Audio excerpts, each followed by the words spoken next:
formaba parte de las 25 empresas que llegaron a Venezuela a partir de 1994 mediante la figura de la apertura petrolera.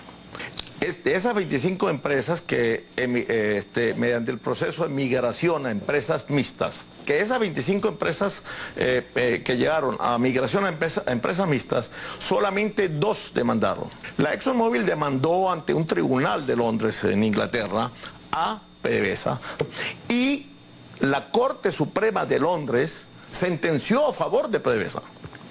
Además, la ExxonMobil tuvo que hacer reparos y reintegrar, no reintegrar, sino pagar una multa por concepto de los impuestos, de los intereses que dejaron de percibir esos 12.000 millones congelados. Una vez que la ExxonMobil se ve derrotado, se va para Estados Unidos, porque es empresa norteamericana. Ellos en principio solicitaron 12.000 millones, luego bajaron a 7.000, luego bajaron a 5.000. En 5.000 PDVSA estaba dispuesta a negociar. Cuando estaban en 5.000 discutiendo, PDVSA quiso transarse con la ExxonMobil. PDVSA le dijo, bueno, yo le pago los 5.000, pero desglóseme usted ítem por ítem cuál es el monto, por qué llegamos al monto de los 5.000.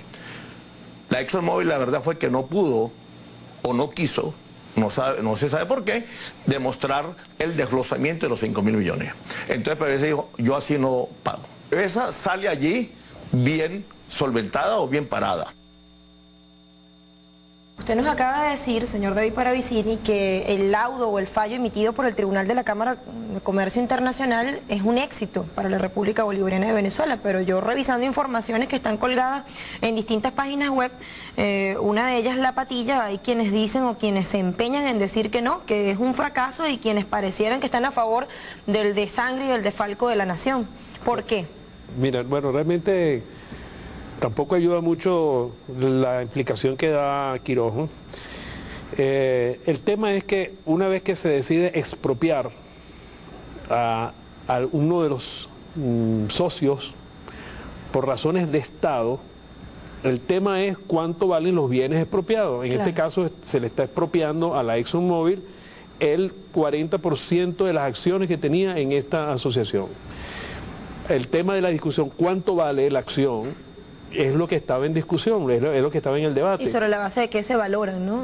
Eso. Sobre la base de qué se valora. PDVSA desde un principio sostuvo que el contrato era lo que mandaba, es decir, le llaman el valor libro, son aquellos estimados, aquellas proyecciones que se hicieron de ganancias y que no podía hacerse con respecto a un precio eventual del petróleo, porque así como el petróleo estuvo a $140 en el año 2008, a principios del 2008, en el año 2009 llegó a estar en $30. Es decir, si se utilizaban las situaciones de valor de mercado, además, ¿de qué momento estamos hablando? Y que la guía para eso era el propio contrato hecho y dirigido por la gente de la Móvil, porque la ExxonMobil no existía en el año 1998. Vino a existir fue luego que se produjeron lo que llaman las fusiones, y de allí entonces surge este debate, esta discusión de la valoración de estos activos. Y esto vale no solamente para la ExxonMobil, en el caso de Cerro Negro, sino vale también para la ConocoPhillips, en el caso de Petrosuata, que ahora se llama Petropiar, creo. Ahora el país debe pagar, PDVSA debe cancelar 255 millones de bolívares. No, debe cancelar los 900 millones que se estableció en el laudo. Solo que en el medio camino, los bancos estadounidenses, a solicitud inclusive de esta Cámara de Comercio Internacional, confiscaron 300 millones de dólares que están apresados en cuentas en bancos estadounidenses a solicitud de la Cámara de Comercio Internacional, vista la solicitud que había hecho la ExxonMobil de producir este laudo, o digamos este arbitraje sobre este diferendo. Y no solamente en la Cámara de Comercio Internacional, sino ante el organismo que se llama el CIADI, que es un organismo del Banco Mundial. De arreglos y diferencias. De arreglos de las diferencias internacionales. Esto está todavía por dilucidarse. Es absolutamente seguro de que la decisión va a ser en el mismo sentido, porque no hay otra referencia en la cual apoyarse, y es lo que me está marcando. Es decir, el valor del 40 de las acciones que tenía la ExxonMobil en esta asociación es de 900 millones de dólares. Si usted le descuenta los 300 millones de dólares que tienen confiscados en un banco, de los Estados Unidos, en unas cuentas de PDVSA en los Estados Unidos y que están confiscadas desde esa época, desde el año 2008, de una cantidad de millones de dólares, creo que son cerca de 300 millones de dólares en préstamos que PDVSA había dado a la ExxonMobil para el desarrollo de tecnologías y de operaciones, y que ExxonMobil nunca pagó, nunca devolvió. Una vez, deudas laborales, porque la ExxonMobil se fue y tampoco honró sus compromisos con los trabajadores y que dejó deudas gigantescas, millonarias en dólares, y que una vez que se descuenta todo esto, lo que queda es que PDVSA, la diferencia entre los 900 millones de dólares de la valoración de sus acciones y lo que tiene que desembolsar son esos 200 millones de dólares. En un plazo de 60 días. Claro, pero no son solamente los 200, es decir, porque 300 que ya nos habían quitado, de 300 millones de deudas que la ExxonMobil se cogió y no devolvió, préstamos que tenía que pagar y no lo hizo.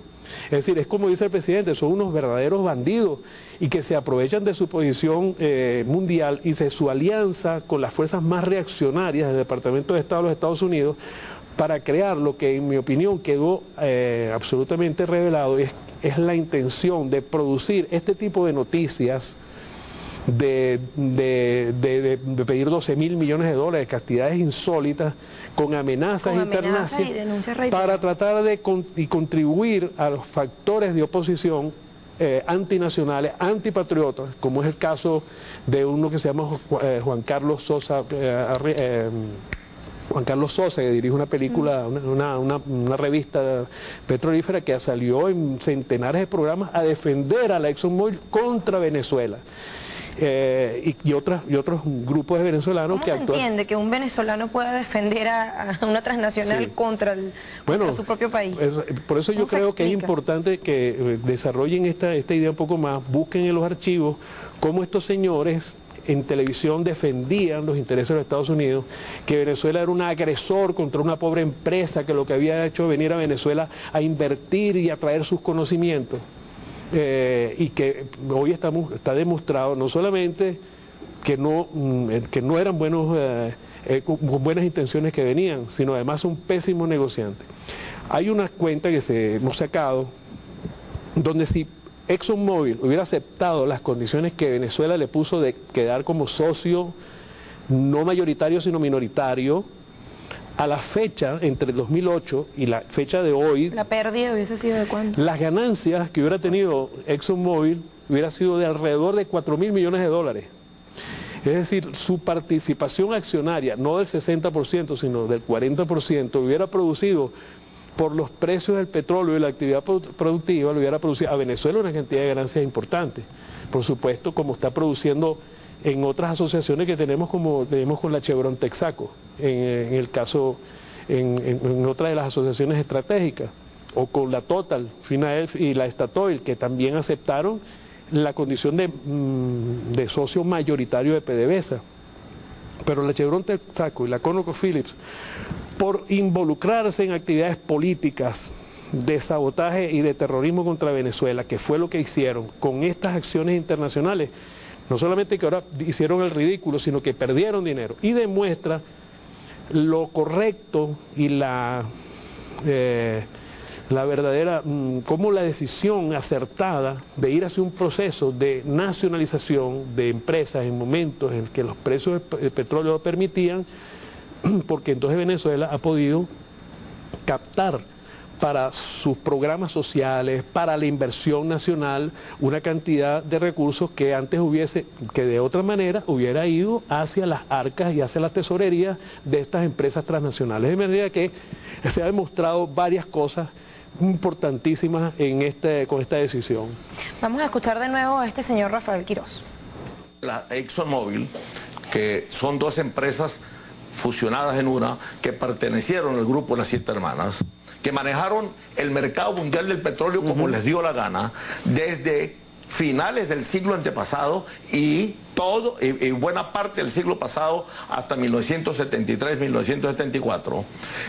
Hacían trampas, maquillaban informes, eran unos acróbatas de la aritmética y la matemática petrolera para trampear a los países productores. Veamos la década pasada de la política petrolera del gobierno de Carlos Andrés Pérez y sobre todo del gobierno del presidente Caldera, donde Luis Yuste manejó PDVSA como le dio la gana, trampeó a la OPEP. A ese mismo, me disculpa, a ese mismo Yuste lo votaron el año pasado de Colombia, precisamente por de una empresa canadiense de la cual es socio, precisamente por maquillar cifras y por adulterar informes. La parte acertada de la política, de la actual política petrolera venezolana, es que es precisamente el jugar coherentemente con la OPEP. Es decir, aplicarse a una política de producción regulada. Chávez dice que gracias a él es que tenemos esos precios del barril. Bueno, gracias parcialmente a él, no totalmente a él. Hay otras variables. El precio del petróleo se recupera a partir de 1999, después de que Chávez da la vuelta por el Medio Oriente y se compromete con los jefes de Estado y los presidentes, los jefes de gobiernos de los países miembros de la OPEP, a que Venezuela iba a tomar disciplinadamente y a honrar las decisiones que se tomaran en Viena. A China se lo están dando a un precio preferencial. Los otros se van a los convenios petroleros con Cuba, en Petrocaribe, en Perú. El otro se va al mercado interno. ¿Y qué es lo que se exporta? ¿Que se le vende a Estados Unidos? No, Roland, discúlpeme, con China, ni siquiera con Cuba, hablando de verdad y en forma seria, no hay precio preferencial. De lo que he escuchado de las propuestas de los precandidatos de la oposición, ¿cuál le parece la más acertada en materia de petróleo? Creo que los 3, 4 principales están equivocados.